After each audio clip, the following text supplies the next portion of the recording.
शुक्रिया आप सभी का। और मैं दूसरी बार आपके इस फोरम पर बोलने आया हूँ।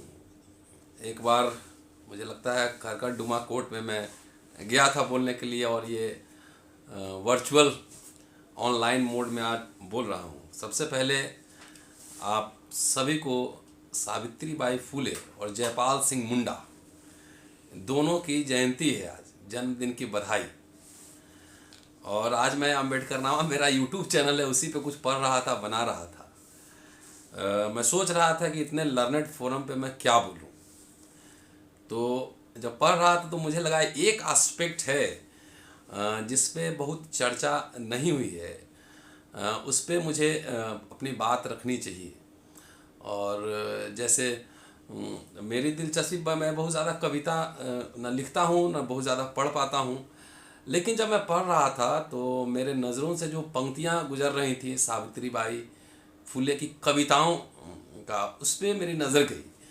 और मुझे लगता है कि वो पहली जो है फर्स्ट रिबेलियस जो कवित्री हैं वो सावित्री बाई फुले हैं। इसलिए आज मैं उसी पर चर्चा रखूँगा, उसी उनकी कविताओं को पढ़ूँगा भी, उसको संदर्भों में समझने की कोशिश करूँगा। उनका जो पूरा दर्शन है, फिलॉसफी है, वो सब उनकी कविताओं में समेटे हुए है, बहुत ही सहज और सिंपल भाषा में। उससे पहले चूँकि ये बहुत ही लर्नेड फोरम है और लॉयर्स का फोरम है, तो इसलिए एक बात मैं ज़रूर कहना चाहता हूँ। जो मैं लगातार पढ़ रहा हूँ, अभी अम्बेडकर साहब को पढ़ रहा हूँ लगातार, तो मुझे लगा कि अगर आप ज्योतिबा फुले, सावित्री बाई फुले और सगुना बाई और फातिमा शेख वहाँ से उठाए अम्बेडकर तक आए, तो सबसे बड़ा जो कंट्रीब्यूशन है सीखने समझने की है, जो मुझे लगा, वो है इंस्टीट्यूशन बिल्डिंग,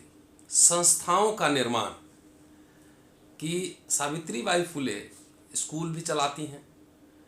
वो जो विधवा महिलाएं हैं, ज़्यादातर सवर्ण महिलाएं हैं, जो कि अपने रिश्तेदारों घर में जिनका टॉर्चर होता है, प्रेग्नेंट हो जाती हैं, उनके लिए अनाथालय खोलती हैं, सत्य शोधक समाज चलाती हैं। तो सी वॉज मल्टी टैलेंटेड, है ना, मल्टी डायमेंशनल वो पर्सनालिटी है, बहुमुखी प्रतिभा है, संगठनकर्ता हैं, शिक्षिका हैं, समाज सेवी हैं, और समाज की सेवा करते करते ही प्लेग की चपेट में आई और उनका जो है परिनिर्वाण हो गया, देहावसान हो गया। तो मैं जब घूमता हूँ, मैं सोचता हूँ, कई बार डॉक्टर अंबेडकर की जयंती होती है या आज सावित्री बाई फुले की जयंती है, तो ऐसे जो नायक हैं, जो इनको मैं बिल्डर्स ऑफ मॉडर्न इंडिया कहता हूँ, तो इसका एक वर्गीय और जातीय चरित्र भी है। कि अगर आप देखेंगे, आप तो लॉयर हैं, आप सब जानते हैं, अधिकांश अमूमन जितने भारत में जो कथित रूप से अपर कास्ट हैं, न तो वो सावित्री बाई फुले की जयंती मनाते हैं, न अंबेडकर की जयंती मनाते हैं। अब इसके पीछे मैंने सोचा क्या कारण हो सकता है कि जो काम सावित्री बाई फुले ने किया या जो डॉक्टर अंबेडकर ने किया, उसका अगर सबसे ज़्यादा अगर लाभ मिला है किसी को, तो इस भारत के कोई दलित पिछड़ों को नहीं मिला। उससे सबसे ज़्यादा लाभ मिला है तो यहाँ के जो upper elite, upper caste, upper class लोग हैं, उनको मिला है। अगर वो शिक्षिका थी तो आज जो लोग मॉडर्न एजुकेशन ले रही हैं महिलाएं, शायद वो upper strata, upper class, upper caste, उनके पास भी सावित्री बाई फुले की ना कोई किताब होगी, ना उनका फोटो होगा, नहीं मिले। कॉन्स्टिट्यूशन, अंबेडकर कॉन्स्टिट्यूशन बना रहे थे तो पूरे भारत के लिए बना रहे थे। वो किसी एक वर्ग, जाति, समुदाय विशेष के लिए नहीं बना रहे थे। तो जिन लोगों ने कॉन्स्टिट्यूशन का लाभ लिया, वो लोग भी अंबेडकर को नहीं मानते। ये दिलचस्प एक ट्रेजेडी है। और मैं कई बार कहता हूँ, मैंने एक लॉयर के ऊपर पीएचडी किया है और कई किताबें मैंने प्रकाशित की हैं, कि कई बार जब जाते हैं कोर्ट में, तो ज़्यादातर अमूमन जनरलाइज कई बार करना पड़ता है कि अमूमन हाथ में तो कॉन्स्टिट्यूशन होता है, हाथ में तो उसके जितने नियम कानून है तो उसमें बहस होती है, तो दोनों तरफ, लेकिन दिमाग में जो है अमूमन एक जो है ना मनुस्मृति का कॉन्स्टिट्यूशन भी घूमता रहता है। So that is the tragedy कि आप जिससे रोजी रोटी चल रहा है, जिससे पूरा प्रोफेशन है, आप एक कंफर्ट लाइफ जी रहे हैं उस कॉन्स्टिट्यूशन की वजह से और तमाम कानून की वजह से, तो जो बनाने वाला है उसके प्रति भी निष्ठा नहीं है। ये भारत एक अजूबा देश है। अदरवाइज चाहे नेल्सन मंडेला हो, चाहे अमेरिका के जितने अश्वेत लोग हों, सबको वहाँ के सोसाइटी ने एक्सेप्ट कर लिया। तो यहाँ पे ये एक समस्या है, और वो समस्या सारे जो बहुजन ऐसे नायक जो कि दलित पिछड़ी जातियों में जिनका जन्म हुआ है, उनके साथ यहाँ का पूरा जो अपर स्ट्राटा, अपर एलीट, जो अपर कास्ट है, वो इस तरह का एक हिसाब किताब रखता है।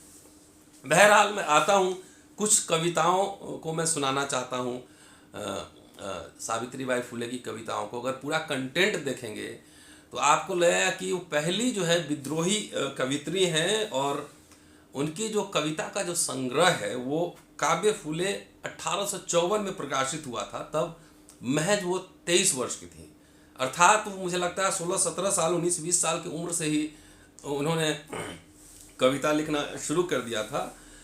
उनकी दूसरी जो कविता संग्रह है 52 कशी सुबोध रत्नाकर नाम से, 1891 में वो प्रकाशित होता है।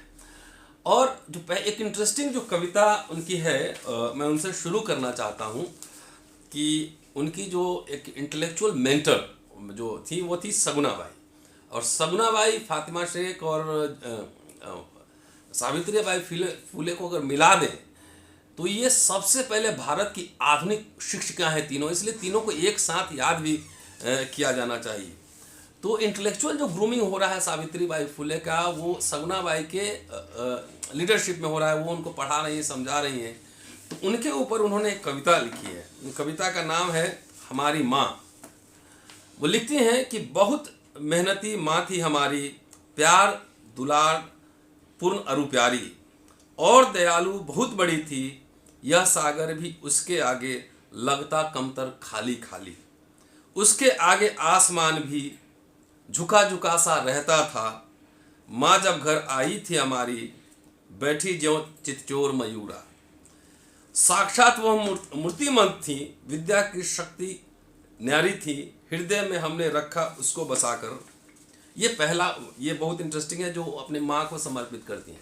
उनके intellectual partner, husband Jyotiba Phule के बारे में जो पंक्तियां हैं, जैसे संत तुकोबा थे वैसे संत ज्योतिबा थे, ज्ञान का अमृत बांटा है दोनों संतों ने जनता में, क्रियाशील श्रेष्ठा नेता संत ज्योतिबा संत ज्योतिबा। तो ये जो है उनके जो हस्बैंड है और उनको इंटेलेक्चुअल पार्टनर है। और एक बात और कि अमूमन लोग ज्योतिबा फुले के साथ सावित्री बाई फुले को पूरा समेटते हैं, लेकिन दोनों एक आदर्श युगल थे, दोनों एक आदर्श पति पत्नी थे और एक दूसरे के साथ कदम में कदम मिला के चलते थे। सावित्री बाई फुले एक इंडिपेंडेंट कार्यकर्ता भी थी। जब उनका देहांत हो गया ज्योतिबा फुले का, तकरीबन 9 वर्षों तक उन्हें सत्य शोधक समाज उन्होंने चलाया था अपने लीडरशिप में, अपने अध्यक्षता में।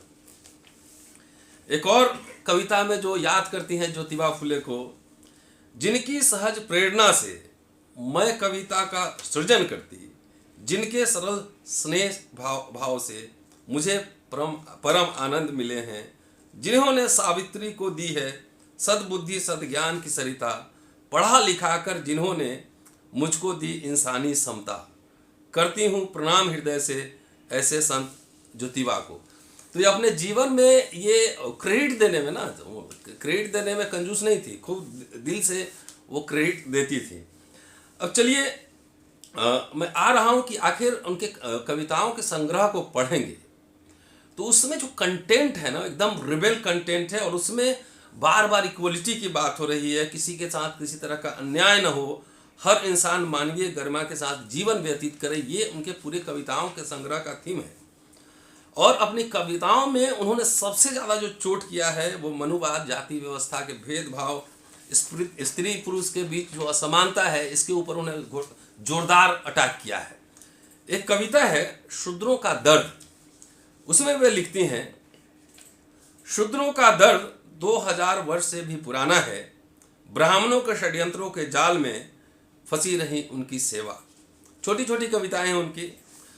उनकी कविताएं इस बात की साक्षी हैं कि इस बात का उन्हें गहरा एहसास था कि जो शूद्रों की जो पराधीनता है, दुर्दशा और गरीबी है, उसके लिए सबसे ज़्यादा जो है अज्ञानता, रूढ़िवादिता और परंपराओं की बेड़ियां जिम्मेदार हैं। इसलिए आह्वान करती है और कहती हैं कि उठो, शूद्रों का आह्वान करती है कि उठो पेशवाओं का अंत हो चुका है।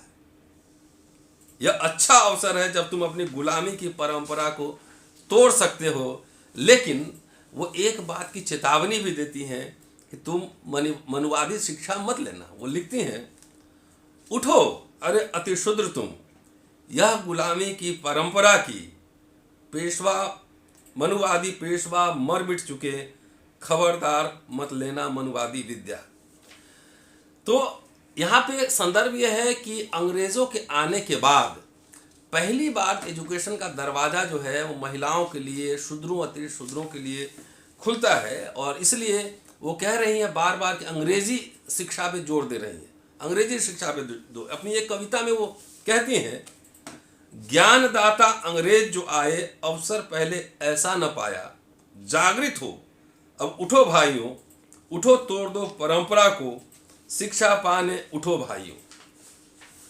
कि आधुनिक जो मॉडर्न इंग्लिश नॉलेज है उसको सावित्री बाई फुले एक माँ का दर्जा देती है कि अंग्रेजी जो है लिबरेशन का लैंग्वेज है, जो कि बाद में अंबेडकर पूरा आइडिया वहाँ से ले रहे हैं। अंबेडकर ने उसी तरह से इंस्टीट्यूशन बनाने पे काम किया जैसे कि ज्योतिबा फुले और सावित्री बाई फुले ने किया था। कि उनकी एक कविता है स्नेहमयी माँ, इसमें इसके पहले के ज्ञान को वो मूर्खों का ज्ञान कहती हैं और आधुनिक ज्ञान सत्य से अवगत कराता है। इसमें कहती है, अंग्रेजी माँ अंग्रेजी माँ तोड़ मोरे पशुवत भावना को, तू ही देती मनुष्यता माँ हम जैसे शूद्र जनों को। तो ये नॉलेज का जो पूरा प्रोडक्शन है, नॉलेज वो किसी यूनिवर्सिटी में नहीं गई थी, किसी कॉलेज में नहीं गई थी, अपने पति के साथ और अपनी जो मंडली थी उनकी, उसी में उनकी सृजनशीलता और जितना कंस्ट्रक्टिव जो पूरा काम है उनका उसी में चल रहा था। तो उनकी कविताओं में महिलाओं की स्थिति का बहुत ही मार्मिक वर्णन किया गया है। वे लिखती हैं कि महिलाएं सुबह से शाम तक खटती हैं जबकि बहुत सारे पुरुष मुफ्तखोर की तरह बैठे रहते हैं। एक कविता है उनकी, क्या उन्हें मनुष्य कहा जाए। लिखती हैं उसमें कि पौ फटने से गोधुली तक महिला करती श्रम, पौ फूटने से गोधुली तक महिला करती श्रम, पुरुष उसकी मेहनत पर जीता है मुफ्तखोर। पक्षी और जानवर भी मिलकर काम करते हैं, क्या इन निकम्मों को मनुष्य कहा जाए। तो ये जेंडर इनइक्वालिटी है जो मेल फीमेल है, उस पर भी ये तगड़ा प्रहार कर रही हैं अपने सिंबोलिज्म के थ्रू। पूरे इनकी कविताओं में पूरा जो ब्रह्मानिकल डोमिनेंस है, जो इतिहास है, इतिहास दृष्टि है, उस पर भी उनका बहुत तगड़ा अटैक है। और वो कहती हैं कि शूद्र ही इस देश के मूल निवासी और वीर योद्धा थे और यहाँ के शासक थे। शूद्र शब्द का अर्थ, एक कविता है उसमें लिखती हैं, शूद्र का असली अर्थ था मूल निवासी, भारत किसी का नहीं है, ना ईरानियों का, ना यूरोपियों का, ना तातारों का, ना हुनों का, उसकी नसों में बहता है यहाँ के मूल निवासियों का रुधिर, रुधिर मतलब ब्लड, खून। सो वो कई तरह के मिथक्स को भी, कई इडियम्स मिथक जो डोमिनेंट नैरेटिव्स में है, जो ब्रह्मानिकल मिथक हैं, सिंबल्स हैं, उसको भी अटैक करती हैं और कबीर की तरह हिंदू धर्म के ढोंग पाखंड को भी उजागर करती हैं। मन्नत नाम की कविता है, उसको पढ़िए। वो लिखती हैं कि पत्थर को सिंदूर लगाकर जिसे बना दिया देवता, असल में था वह पत्थर। सो एक तरह से सावित्री बाई फुले जो है वो एक तरह से नवजागरण, देखिए बंगाल का जो नवजागरण है वो मेल अपर कास्ट एलिट से निकला हुआ है और वो विद इन दैट हिंदुइज्म ही वो नवजागरण चलता है। लेकिन महाराष्ट्र का जो नवजागरण है वो उसका पूरा जेनेसिस नीचे से आ रहा है। ज्योतिबा फुले और सावित्री बाई वहाँ से पूरे डोमिनेंट नैरेटिव को वो क्वेश्चन कर रही हैं और ये सवाल आज भी उतना ही रेलेवेंट है, इस पर बहस की ज़रूरत है। नॉलेज को कहती है कि नॉलेज इज़ पावर, कि नॉलेज इज़ पावर, कि जिसके पास ज्ञान नहीं है, शिक्षा नहीं है, वो पशु के समान है। और कविता है ज्ञान के ऊपर, ज्ञान नहीं, विद्या नहीं, पढ़ने लिखने की इच्छा शक्ति नहीं, बुद्धि होकर उस पर चले नहीं, ऐसे व्यक्ति को इंसान कौन कहे। तो इस तरह की कविताएं हैं।